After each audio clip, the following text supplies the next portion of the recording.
Good afternoon, everyone, and welcome to our presentation on the ECD taxonomy.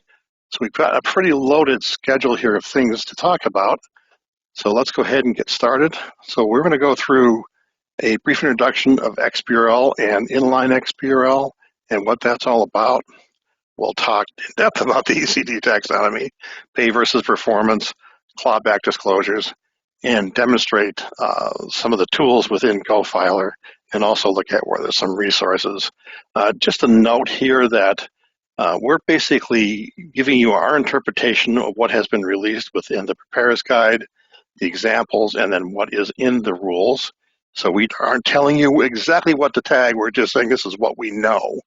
And so you should always check and make sure that you're following the rules and what the SEC is requiring at all times. And we're always happy to answer questions, but do remember that we're here to help you with the technology and as we can with the rules and get information out. But at the end, it's the registrant who's responsible for what's actually getting tagged. I thought it would be good to spend 10 minutes talking about what XBRL is. I know there's a lot of preparers that are going to be online here, so this is going to be redundant. And this is also essentially what I did for XBRL US. I also sit on the XBRL US Domain Steering Committee as the chair and do a lot of other things with XBRL US to promote training. So if you've seen it before, hopefully you don't get too bored. By the way, I didn't do introductions. I'm Scott Tice. I'm the president and CEO of NovaWorks. I also am the chair of the XBRL Domain Steering Committee. We have Stephen Horowitz on, who's going to do the actual taxonomy review. We also have Dave Tice, who's the lead developer here, along with myself and a bunch of other staff on for questions and answers. So first, the problem. Why do we have XBRL? And basically, when I started out, I've been in the business for quite a long time, too long to talk about. Documents were primarily in paper form, and it was very difficult to search. Everything had to be manually indexed. Pretty crazy. If you're not more than 50 years old or 60 years old, you won't know anything about that. But that's how it used to be done. There used to be a huge public reference room at the SEC where you got things. In the 90s, many systems began using electronic documents like as text or PDF, and then later as HTML. A lot easier to search, but the content is not reliably machine identifiable. So it's very difficult to reliably make extractions and get models of data.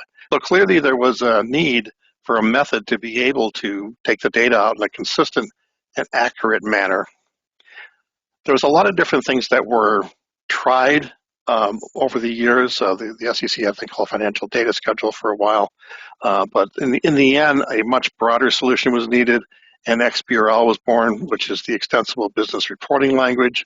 It's more than just a format. In fact, XBRL is really a lattice of how to structure things, how to identify things, and now today you can do iXBRL, you can do regular XML, you can put it inside of JSON, and just plain CSV, but it's all structured with the concepts, with the idea of XBRL.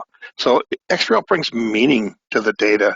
The data is self-described data. It's a data model. It's more than just a point in spaces saying, hey, this is my cache. XBRL has many levels and options for data validation. A lot of stuff is said to be self-validating. At least it is on a lower level in terms of the kind of data you can put in terms of whether you're putting the right data in. There are rules that can be applied to that as well, depending on the taxonomy you're using. In many cases, the submitted data is also used by analysts and education institutions and individual investors. So it's over and above the SEC examiners and folks down there that are doing analysis with that. So what makes this different than other formats? Well, plain spreadsheets and CSV and JSON really don't have a structure to them in terms of how the data is organized. So anybody can do anything kind of willy-nilly. Well, give me a spreadsheet. What does that look like? If I do it with XBRL, it's self-contained and it's self-describing, which you'll see here in a bit. So the taxonomy describes the data model, the relationships, documentation, authoritative references. So when you look at a particular concept and what you're going to use it for, you can tell an awful lot about that. XBRL is also referred many times to as structured data, meaning that data has more meaning to it than just numbers and text. It actually has identifiable stuff. So we start looking at adding intelligence to data. I'm just going to take a face financial here. That's an example. And have a particular number. I'm just going to grab one, but all of them would apply.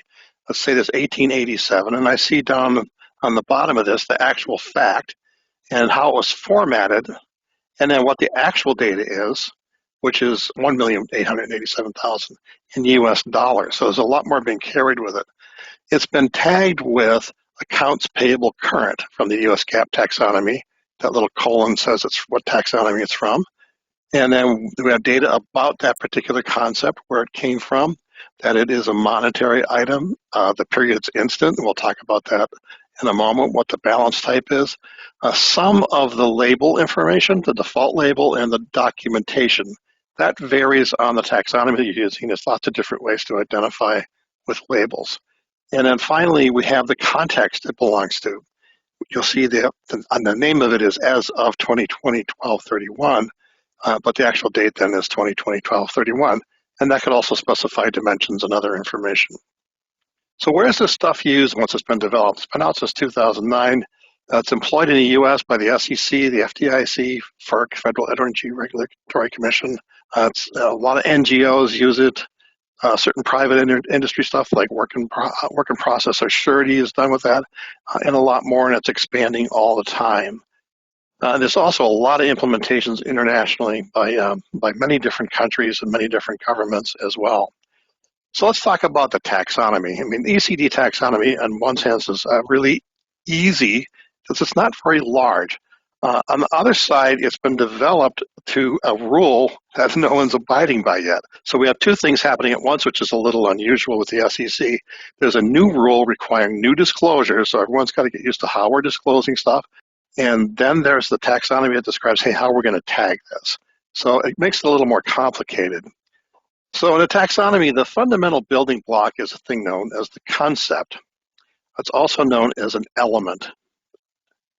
A taxonomy defines the concepts, it defines their relationships to each other with other concepts, what kind of dimensions they can have, what type of presentations they belong to. Each concept also has certain properties for a fact, like the data type, like monetary or text, shares, per share, etc. The type of period that it can be, what type of balance type it is. Concepts also have related documentation, as we just saw, labels, and also authoritative references. And that varies again by taxonomy to taxonomy. If you look at FERC, it has lots of authoritative references. The taxonomies, when you look at them from FASB, don't have as many. But so a taxonomy you can kind of think of, and this is a little like a sideways tree, where we have the top part of the taxonomy here. Sometimes it's known as an entry point, and then I'll describe a series of tables or presentations, and each one of those will have axes and line items, and the line items also have abstracts and then the concepts.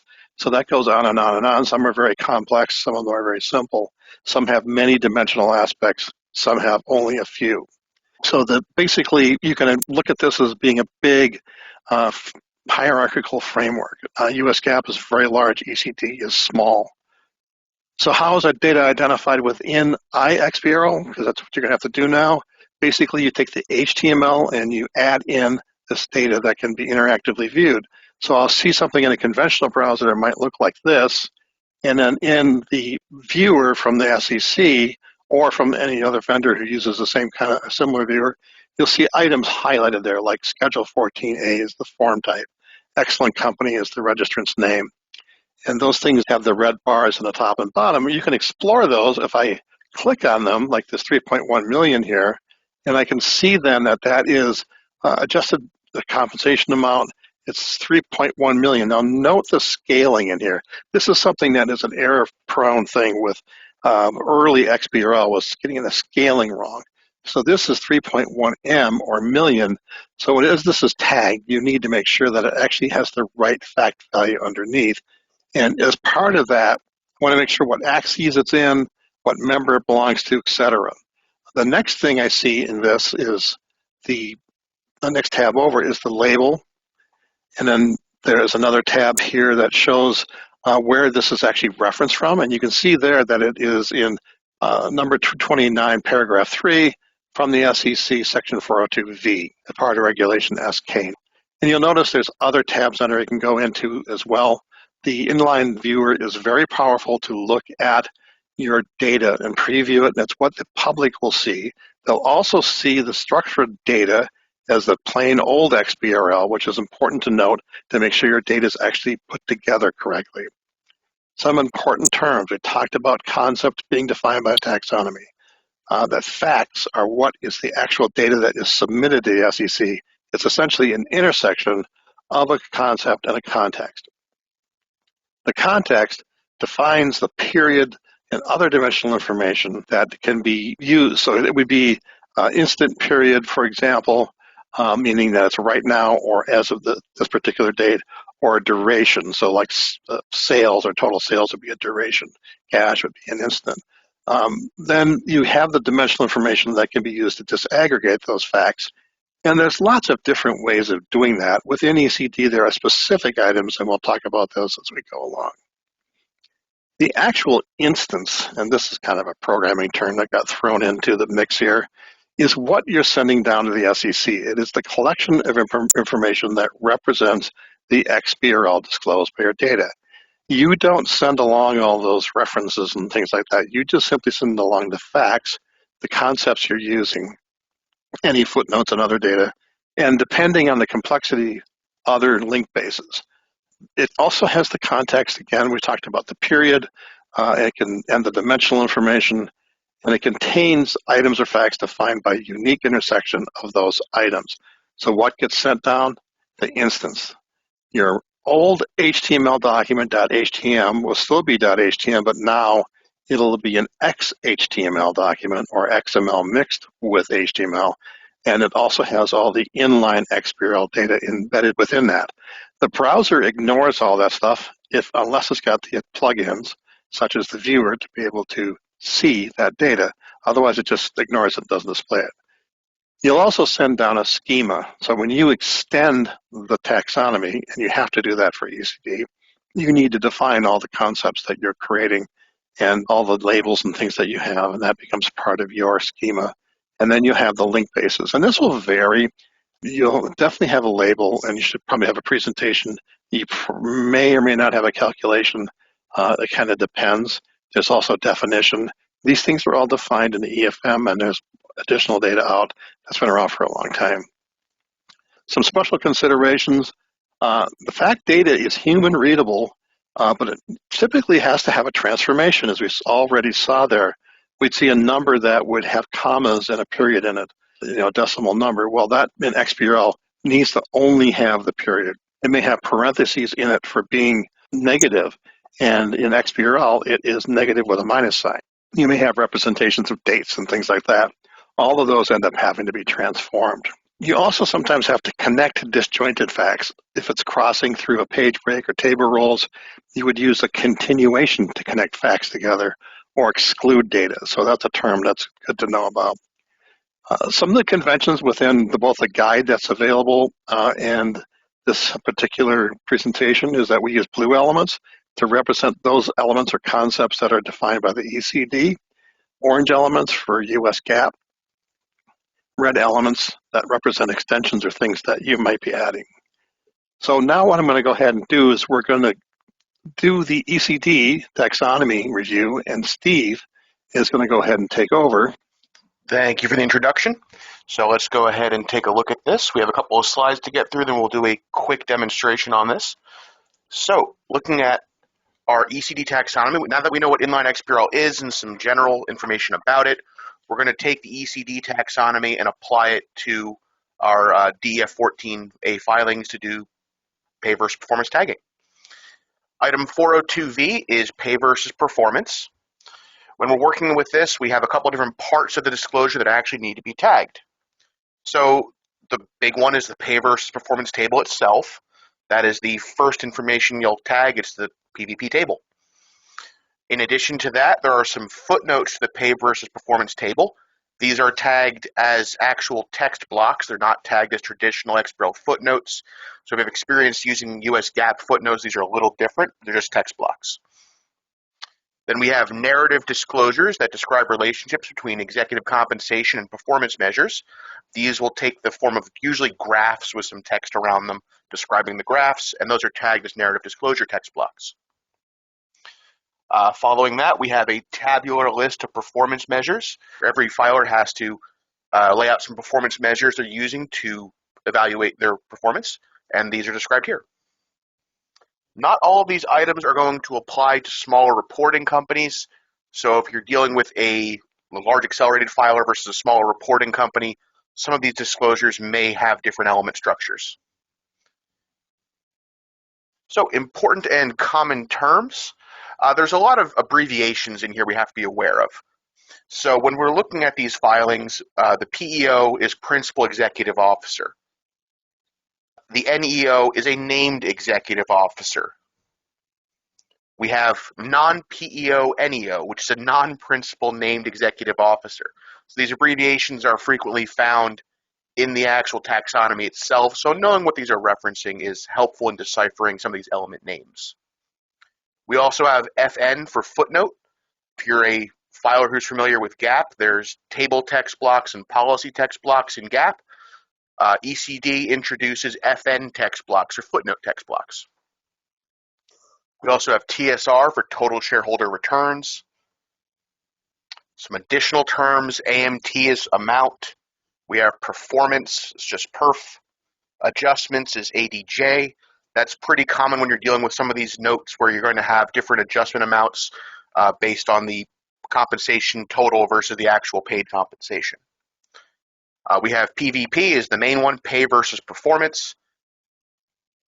And lastly, we have co, which means company. So you'll see something like a co-selected measure. It's a company-selected measure. So let's look at our table itself. Here is an example of what one of these pay versus performance tables should look like. They should all look somewhat similar to this because this is actually codified in the law. So everyone should be adhering to something similar in structure to this. So we're going to have similar columns, which makes this a little bit easier. These all have defined elements that are supposed to be using. So this first column is the PEO total compensation amount. Then you have the amount actually paid to the PEO with its own applicable element. Then we're going to have, following that, the same two columns, but this time it's for the non-PEO NEOs, non-principal executive officer, named executive officers. So we have the compensation amount total, and then the average actually paid after adjustments. Following that, we have total shareholder return amount. Then we will have a peer group total shareholder return amount. So it's comparing to a peer group. Next up, there's actually a US GAAP element, net income loss. So this is the one element from US GAAP that's included in here. Almost everything else is ECD. So they included one US GAAP element. Following that, we have a company selected measure amount. So this company selected measure amount in column I here, this can differ depending on what their actual selected measure is. In this case, it's total shareholder return percentile.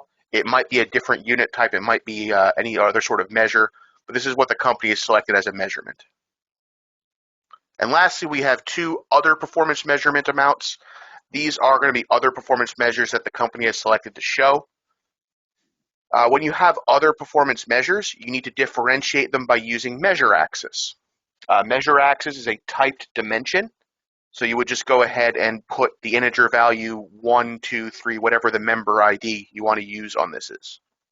Each column is an ECD concept. It should be available in the ECD taxonomy. It's not something you're going to create extension elements for. You should be able to find elements in the taxonomy to match the columns in the PVP table. And column H is an exception. That one is a gap element, but that's defined by the taxonomy, so it's still in there. Column I is the company selected measure, and it'll use that specific concept for that particular column. And then additional columns after column I use the other performance measures and have to use dimensions to disaggregate them. It's the measure axis, predefined typed dimension that should be used for each of these. So you can actually have multiple PEOs as well. The table has to cover 5 years, but you can have additional columns if you have multiple PEOs. So for each PEO, columns B and C will be repeated and tagged using a individual axis. So they're the same column element, but you'll be using an axis to differentiate those values. So here's an example table where we might have two separate PEOs. We can see columns in purple are going to use individual axis with John Smith member. So we still have the compensation total paid for John Smith in purple. And then columns in orange are using Stephanie Clark member. So these are just using individual axis with the same exact elements to differentiate them. Once we've tagged our table, which is usually the easy part of this, we have to deal with the footnotes. Each footnote will be tagged with an ECD FN text block concept appropriate for the content of that actual footnote. So some footnotes also require quantitative detail tagging. That's going to be numbers inside of the footnotes.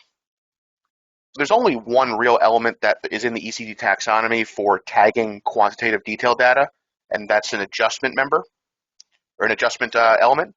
So you can use the adjustment to compensation axis to disaggregate those similar values. So I could tag something as an adjustment and then just use adjustment axis and say, oh, this is adjustment 1, adjustment 2, adjustment 3, or I can give it more descriptive member names. If there's additional detailed data you want to tag in there, you have to create additional custom elements to tag it. It's important that custom elements only be used when you're tagging this quantitative detailed data. The preparer's guide for ECD in our reading looks like it's suggesting you only use custom elements for tagging this quantitative detailed data, like numbers actually in the footnote text. That implies that you should not have custom text blocks.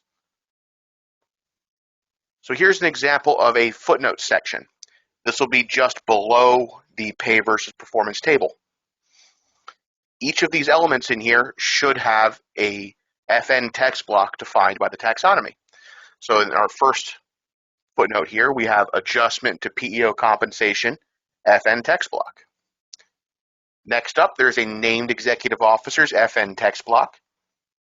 Notice how it's just named executive officers. It doesn't differentiate between PEOs and NEOs. So if you have multiple notes that are breaking out named executive officers by role, you might have to combine those together. If they're not consecutive footnotes, you might have to use continuations to stitch them together. Then we have an adjustment to non-PEO NEO compensation text block. Say FN text block for their footnote text block. There's a peer group issuers FN text block. Following that, we have a changed peer group FN text block. So these are all tagged individually by using block facts. You'd want to tag it with a block tag engram. We also have non-GAAP measurement description text block and a non-GAAP measurement description text block. So these last two are the same element over again. So what you would do to disaggregate those is use measurement axis. And as long as you're using the same measurement axis ID numbers that you used in the previous table, it should work out fine. You just want to make sure if you're using measurement axis with ID number 1, you'd want to tag the appropriate text block here with ID 1 to correspond to the same measurement that was used in the table above. They should line up 1 to 1. We also have narrative facts in our tagging here. This is what I would meant by quantitative detail tagging. And these would use the adjustment to compensation amount element. So you can see multiple adjustments to compensation amount. And these can be broken out using the provided axes in the taxonomy. So I could use executive category axis, individual axis, or just adjustment to compensation axis to differentiate between like whose adjustment that's being made right now, why the adjustment is being made, what category of executive is being adjusted. But any of these figures would use those axes to differentiate it. If you have something else to tag that is not an adjustment to compensation amount, it would have to use an additional custom element. Additional elements are going to be custom concepts.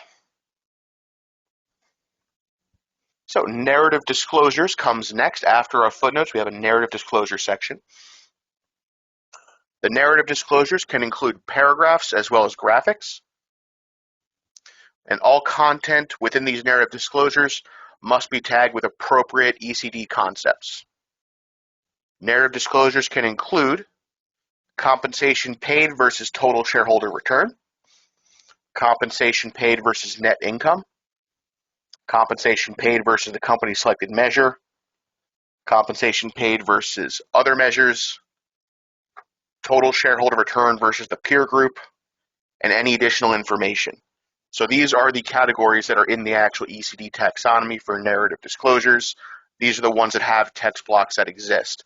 So if you have one of the ones that correspond with the first 5 of those categories, you would use the appropriate text block. These are not FN text blocks, just regular text blocks. If you have something that doesn't correspond to this, you'd use the any additional information tag, and you would tag everything as anything subsequent to those required elements as just additional information. These are all required, actually, except the last 3 for any company that's filing, except the smaller reporting company. So you're going to require the compensation paid versus the total shareholder return versus the net income versus the company's selected measure for all filers, and then the last 3 are just not required for smaller reporting. Then we have a tabular list of performance measures. This is going to show up on here at the end of your filing. This is usually the last thing you have to tag. There may be 1 or more list of performance measures, depending on whether the company uses the same performance measures for each PEO and NEO.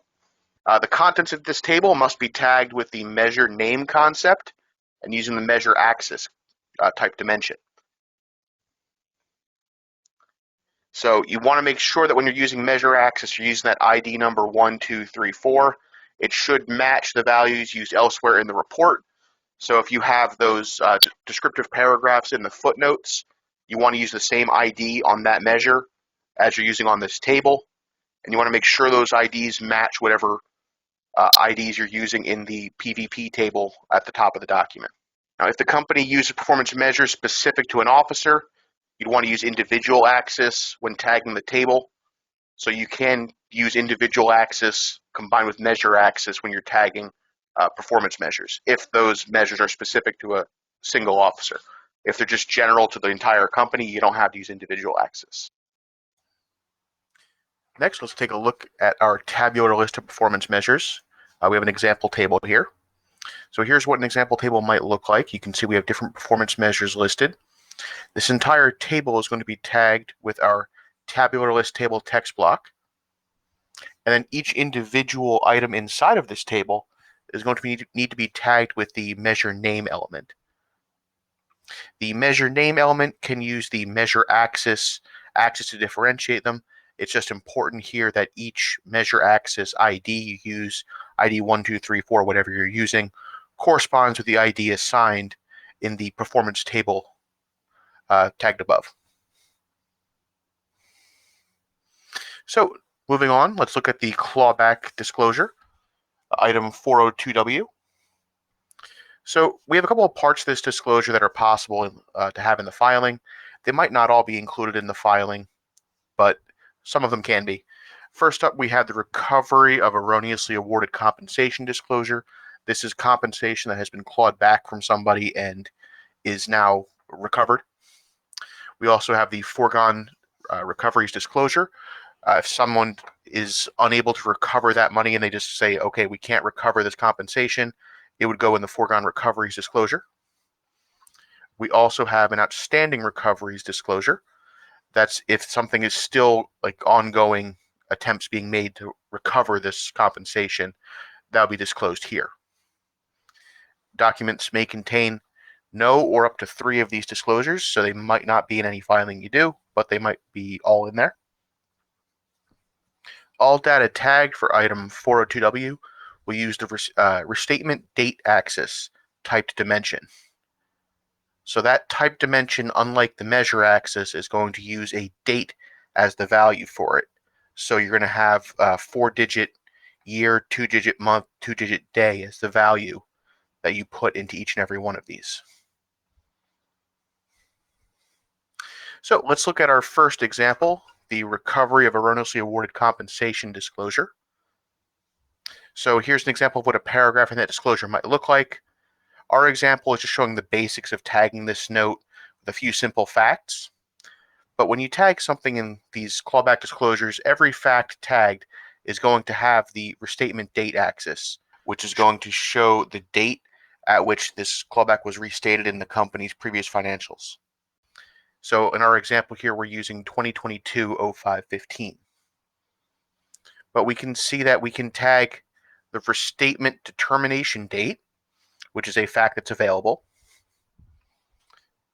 And we can also tag the aggregate erroneous compensation not yet determined text block. So that's just a text block determining that they haven't yet, determined the amount of erroneously awarded compensation.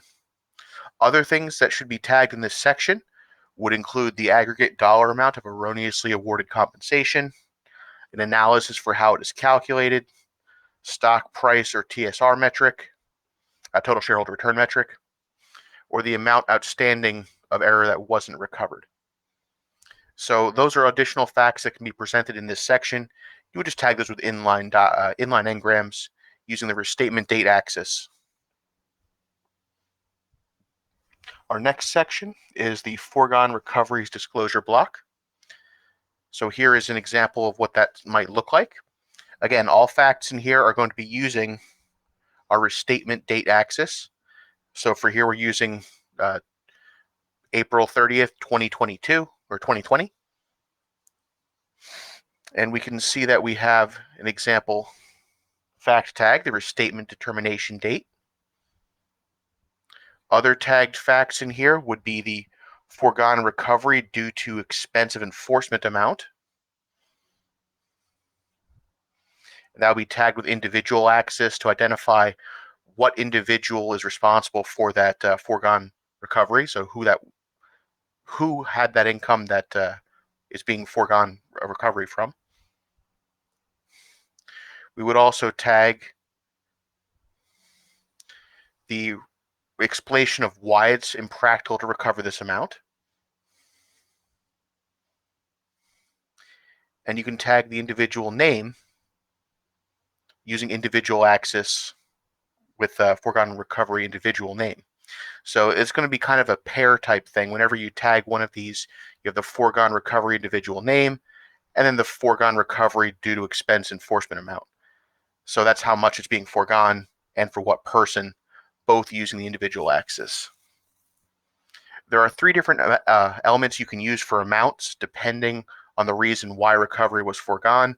In this case, we used foregone recovery due to expense of enforcement amount, but there are other elements you can use here. These are all going to use individual axis in addition to the restatement date axis to differentiate both the date and the individual. If there's an amount for all non-named executive officers, there is a taxonomy element you can use, non-NEOs member. So you'd use that as your individual axis member.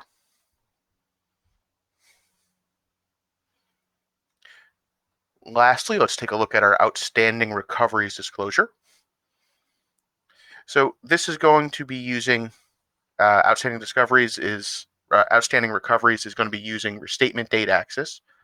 That's using, again, our restatement date of April 30th, 2020. And we're going to be tagging our restatement determination date as a fact.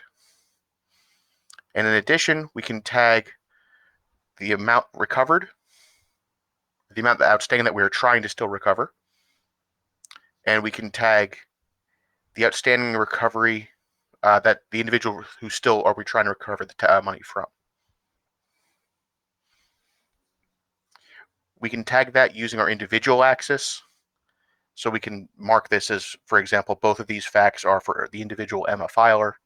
We can see we have outstanding money we're trying to recover from her, and we can see how much money we're trying to recover. This is going to be tagged in pairs for each outstanding recovery. So if you have more than one individual where there's money trying to be recovered, you could do tagging for multiple people using multiple individual axis members. let's now take a quick look at how we can start tagging these elements using GoFiler's XDX. Just a reminder that, as Scott said earlier, we aren't going to be dispensing advice on what tags to use where. What follows now is just going to be a demonstration of the tagging tools in GoFiler. We may be using some values for custom elements and members that aren't representative of what you would actually use when filing. We're just using these to show the features of GoFiler quickly without getting caught up in the naming conventions that should be used. Here is a very basic sample file we have. This is a Schedule 14A. It just has a cover page and then our PVP table with a couple of footnotes attached to it. Let's zoom in a little bit to make this a little bit easier to read. So we can start our tagging process in GoFiler by going to our reports toolbar and going to taxonomy. Going through here, GoFiler should pick up that it is ECD 2022. We can hit next. We can go ahead and attach a CIK to this. And let's just put in a test domain. Usually put the company's information, but we're using dummy info here. So the period of the report, we're just going to say this is for the 2022 fiscal year. Use our drop down here to pick 12 months ended, and we'll put 2022 in there. Our unit types, these are going to be the units we see in our PVP table. For the most part, you can leave the defaults alone. They can choose their own measures they use in this PVP table, so they might have different units in there. If they're using a non-standard unit, you could use a dialog here to add it. But for now, we're going to leave that alone. Hit next. And we're going to tell GoFiler to auto tag the cover page. So cover page tagging right now is automatic. It's just going to grab the document type from there. Doesn't really need to tag much else on a Def 14A. We're going to tell it to use a single XDX file. XDX does have the capability to split the document into multiple smaller pieces to allow multiple users to tag it at once.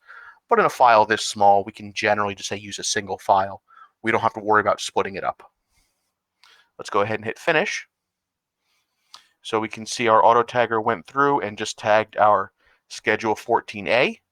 If we click on the fact, we can see in the management view over on the right, GoFiler tagged it as a DEI document type. So that's great. We can scroll down. Excellent company was not tagged. That will be the registrant name. If we want to tag additional data, we can just highlight it. Go to our markup toolbar, go to inline fact, and we can pick entity registrant name as our element. If you don't know the name of the element you want to use, you can use the search button here and open up the element library to do a search.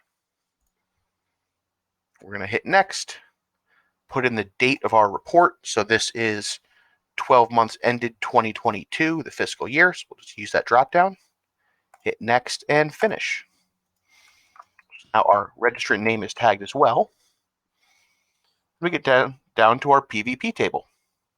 So this table here, when we're looking at the taxonomies in GoFiler, I generally like to use our taxonomies tab here.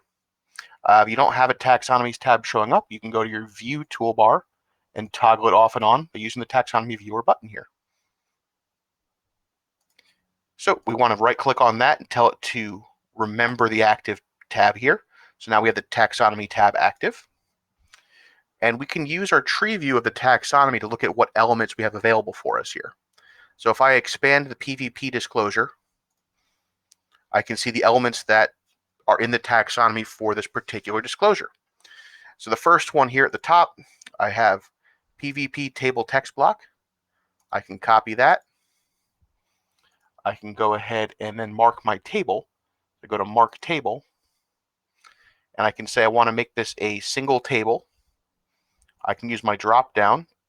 I only have two options here really because ECD is a fairly limited taxonomy. So PVP disclosure, and it actually fills in the table name for me. Didn't even need to copy it. Go ahead and hit OK. And GoFiler does have auto tagging for this table. So this will attempt to tag my columns for me based on the wording I have in there. If GoFiler recognizes these column headings, it will go ahead and apply the appropriate element. So I go ahead and hit yes to this. I had a warning, but it did manage to tag a lot of my data for me. So let's look at what GoFower chose. If I click on a column heading here, let's go back to our page view so we can see what elements were picked. We can see that this is the PEO total compensation amount, which is correct. Then we have our PEO actually paid, which is correct. Non-PEO NEO average total compensation amount, which is correct. The non-PEO NEO average compensation amount actually paid, perfectly correct. Total shareholder amount, yep, that is total shareholder return. Then we have our peer group total shareholder return, yep, that is correct. Net income loss, that is our GAAP element, which has been auto-tagged correctly. We have our company selected measure amount, that is correct. When we have this row here, or this column here, we have to double check to make sure that it is actually tagged correctly with the right unit type. So if we expand this out, we can actually see here it was picked as unit ratio, which is correct. It's because this is a percentile. Depending on how your column is worded, it might not appropriately pick the correct unit. If you don't have the wording in the heading of what unit type it is, GoFower might not be able to determine it. If that's the case, you'd have to click on column element to edit your properties, and you could just tell it what the unit type you want to use is. This is a generic decimal element column, so it doesn't really specify what data type it is. You have to manually pick the unit if GoFower can't determine it. But lastly, we have the other performance measure amount. So this is other performance measure amount. We can see GoFower could not determine the unit type attached to this because it really doesn't have anything to give it away. It doesn't say dollars, doesn't have USD, doesn't have dollar signs or anything. So under unit, we can just use that drop down to pick USD. We can also see that under dimension, GoFower assigned measure axis as 2. So that means that adjusted revenue is our measure axis with the value of 2. The value 1 for measure axis is reserved for this total shareholder return because that is a measure, but you can't use that on this particular table. So we'll use that later on when we're going ahead and tagging our individual facts. So that was tagged correctly. Then we have our rows. So the rows are relatively simple. We can just see in the management view it says row context, and it has the date attached to it, so you can see it's kind of small text here, but it's 2022 0101 to 2022 1231. And we just want to make sure that these are all correctly tagged with the right year: 2021, 2020, 2019, and 2018. So the auto tagger managed to get through this table and tag everything pretty well. You always do want to double check that the auto tagger managed to tag everything correctly, just to be safe, because you are responsible for this file being correct. The auto tagger will do its best, but you should always review the element choices. Auto tagging also managed to tag some of our text blocks down here. If you look at our first one, this was tagged as a high-level disclosure, our adjustment to PEO compensation FN text block. It didn't manage to tag our second one, though. So for this disclosure, we have to manually tag it. You can see there's no asterisk next to it, and the management view doesn't have any kind of disclosure listed on the management view. We can go back to our taxonomy tree, and we can pick an element for this. So this is going to be our named executive officer's FN text block. We can go ahead and copy that, go back to our paragraph here, and under XDX markup, we just want to say high level and paste it in. We want to say to create a new fact only. We don't want new presentations, we just want facts. You cannot have additional presentations for this. So that is our named executive officer's FN text block. We go back to page view, we can review the other tags here. So we have named executive officer's FN text block. We have our adjustment to NEO, PEO compensation FN text block, our peer group issuers FN text block, and lastly, our total shareholder returns versus peer group text block. So those are all tagged correctly. We can also do some detail tagging on here. So we have our adjustment here, as adjusted per 3.1 million addition. So this is an adjustment to the PEO compensation. We would want to go ahead and just highlight the number 3.1, go to our markup toolbar and go to mark as inline fact. And we can pick our element from here. We can use our tree view in the taxonomy to look for this. We're looking for just the adjustment to compensation amount element. So this element is used a lot, adjustment to compensation amount. We can go ahead and hit next. We have to pick a date for it. You would usually use the current fiscal year. And we can apply dimensional information to it to differentiate it. So there's 3 different dimensions we can use here. We can use, if we go to the tree here, we can see what those dimensions are by expanding it out. We have executive category axis, individual axis, and adjustment to compensation axis. So we can use those 3 axes for this particular fact. Measure axis is not supposed to be used with these adjustment facts. So for the first one, we can use an executive category axis. And if we expand that out again, we can see we have 2 categories. We have PEO member and non-PEO. So I'm just going to copy PEO member, put it in my member field, hit add. If we go back to our tree view, we also have individual axis. So if we have an individual name attached to this person, we could use that there. It looks like they just have a PEO category here. They don't have an individual. So in this case, there's not any individual being defined by this adjustment. So we don't have to put an individual axis there. But we do have an adjustment to compensation axis. We have more than one adjustment. So we have to go ahead and copy that. We could just select it here. And then we have to go ahead and make sure we use the right element. It's adjustment to compensation axis. And we have to go ahead and define an adjustment member for this. So I'm just going to call this PEO additions member, because this is the additions adjustment. We can add that to our list. Hit next and finish. That is now tagged. We have to make sure when we tag these, though, we're careful to get the precision correct. I think I missed that here, so let's go back in and take a look at it. If we go to edit inline engram, I can define my precision and count it as values here. So I want to say this is precise to the 100,000s because it has that 0.1, which is 100,000. We want to say it's counted as millions. We can tag our next fact, this 2.5 million, by simply copy pasting the tag and then editing it. If I right click on my fact and go to copy engram, I can then highlight my 2.5, use Control V to paste, and then it's tagged the exact same way now. All I have to do is go to edit my inline engram properties. And the only thing different about these is going to be the adjustment to compensation axis, because it's still the same executive category. It's still the same date. It's still the same precision. It just has a different adjustment member. So I'm just going to call this PEO deductions member. And apply that and hit OK. There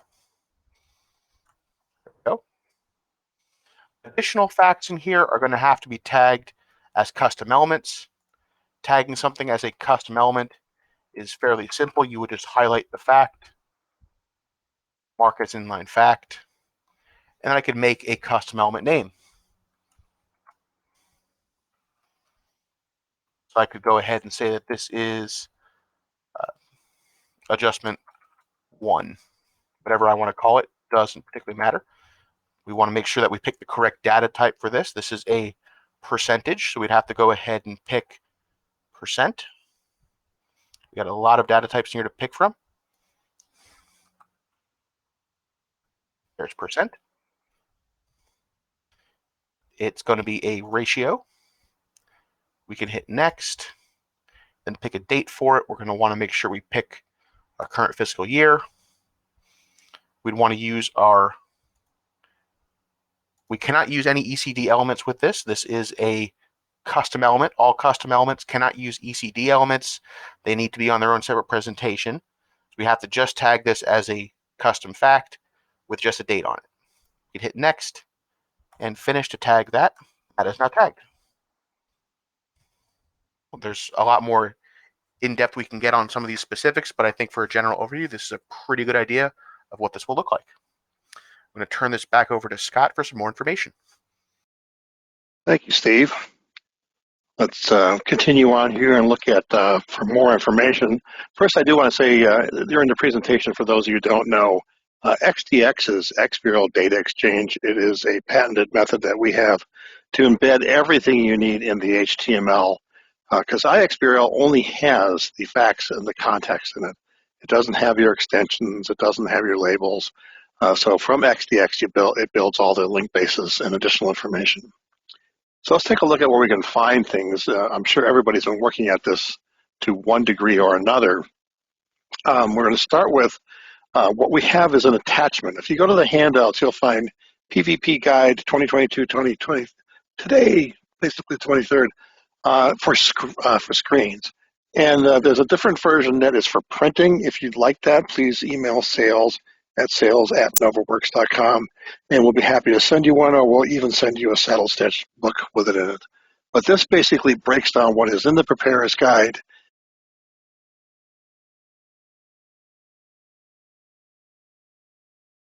So everything is marked out here with callouts. The next thing is you can get information from the SEC. The CFR 229-402, it's got the pay versus performance, and the W is clawback. These slides are also part of the handout, so you can grab that as well, so you don't have to go hunting for these things. You do want to look at regulation ST and SK. This is what SK includes this new rule, and the Edgar Filer Manual. It's always important to remember the Edgar Filer Manual is part of the rules. It's part of regulation ST. The big thing you're going to be looking at in here is Chapter 6 of Volume 2. That covers everything about iXBureau and XBureau in terms of disclosure and structure. Previous chapter covers HTML and does cover some iXBureau. There's also the ECD Preparer's Guide, and then FAQs that are available from the SEC. Let's take a quick look at the SEC website. If you go to education, there's a set in here. It's basically everything about, for Edgar filers, you want to go to taxonomy, you'll find all the taxonomies. And in here, you'll see ECD 2022 Q4. And by the way, there's a new one in the works. The comment period, I think, just closed. And here you'll find the Preparer's Guide, which I actually already opened. And that's right here. So it's about 17 pages with some examples and items that you can look at. So for the XBureau US has got information. There's some stuff on YouTube.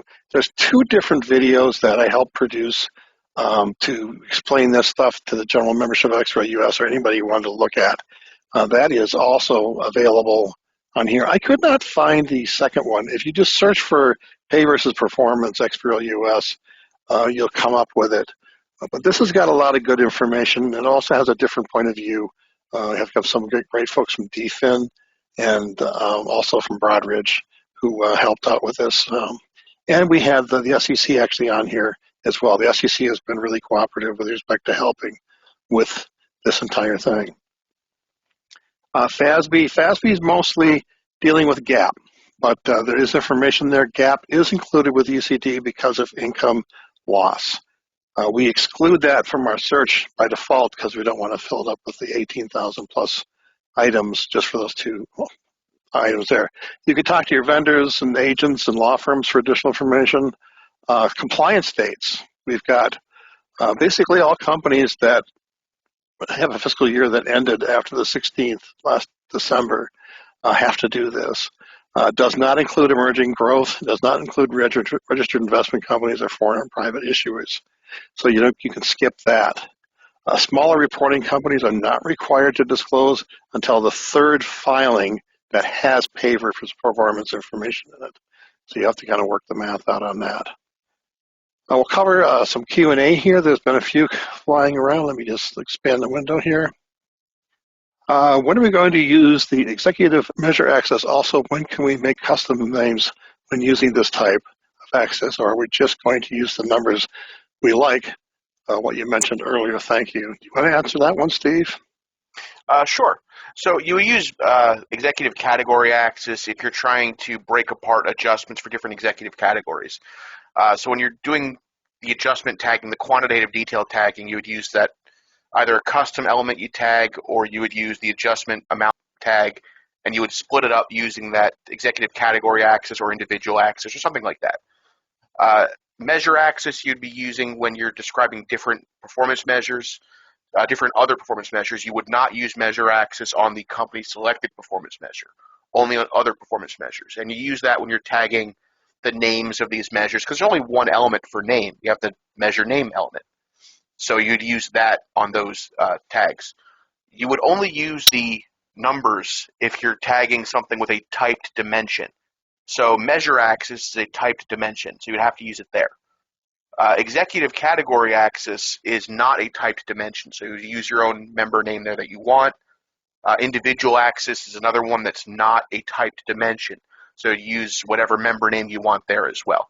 Just pay attention to whether it's a typed dimension or an explicit member dimension, and then you can use the correct one there. And how do you do that, Steve? How do you know it's a type dimension versus an explicit? When you're looking at it in GoFiler, it should tell you the name of it. And it should say in the label in GoFiler, in the element library, when you're looking at it, whether it's a type dimension or not. I guess it also has a domain, I believe, as well.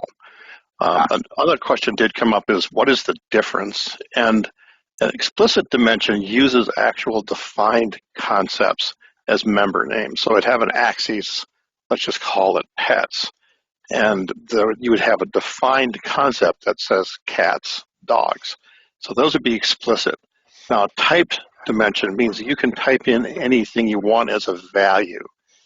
So it tends to be a little more useful for dealing with data that is data as opposed to being part of the data structure.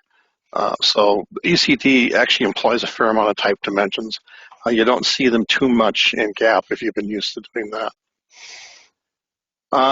So when does the ECD requirement begin for smaller reporting companies? You want to cover that, Steve, or something maybe Dave knows? Dave would probably know that better than I would. It's the third disclosure, so I'm going to make the assumption, and don't quote me on this, that you're looking at the third time you do it, F14A. They have to file the contents, like they have to actually file the HTML, but the iXBRL is 3 years, or your third filing. So they're going to comply with the legal requirements, but not the iXBRL disclosure. So the tagging is quite a ways off, which is good, because as I mentioned before, we're tagging stuff that we don't really have good examples for. When we were looking for how to do clawbacks, we had to go hunt all over the place to try and find some clawbacks that were disclosed as part of previous filings. And of course, they're not completely following whatever the PVP rules were at the time, because they weren't there at the time. So, it's brand new stuff. I was also going to say, it's important to note that smaller reporting companies don't have to file all the same information. In our guide, I think it's on page 15, it actually says all the things they don't need to file. Yeah, so you can take a look at that. Are mutual funds required to do this? I believe the answer to that is no, right? Because registered investment companies are not required to do this. Are required to link the specific footnotes in the table? You mean the hypertext link, I assume? I don't think so. I think that's referencing the iXBRL footnote tagging, where you would do a footnote reference to an individual fact. Yeah, that's true.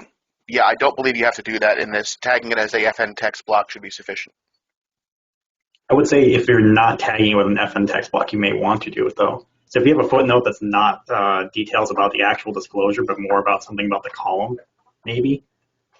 But yeah, if you're tagging it with an ECD element already, you don't need to link it back to the table. If you do it, you add footnote stuff in here, it's not going to hurt anything. Can we tag a text block section with multiple concepts? The answer to that is yes. In fact, you end up doing that in the footnotes quite extensively. because you have a block and then you've got individual inline items as well. Yeah, you would apply the inline tag more than one time, like you would apply like a parenthetical fact in a gap filing. If you've done that, it'd be the same type of thing. Yeah. We will post, the question came up, will we post this as a video up on YouTube? The answer is yeah, it'll be up in a few days. Can we add custom US GAAP access under 995410 disclosure pay versus performance?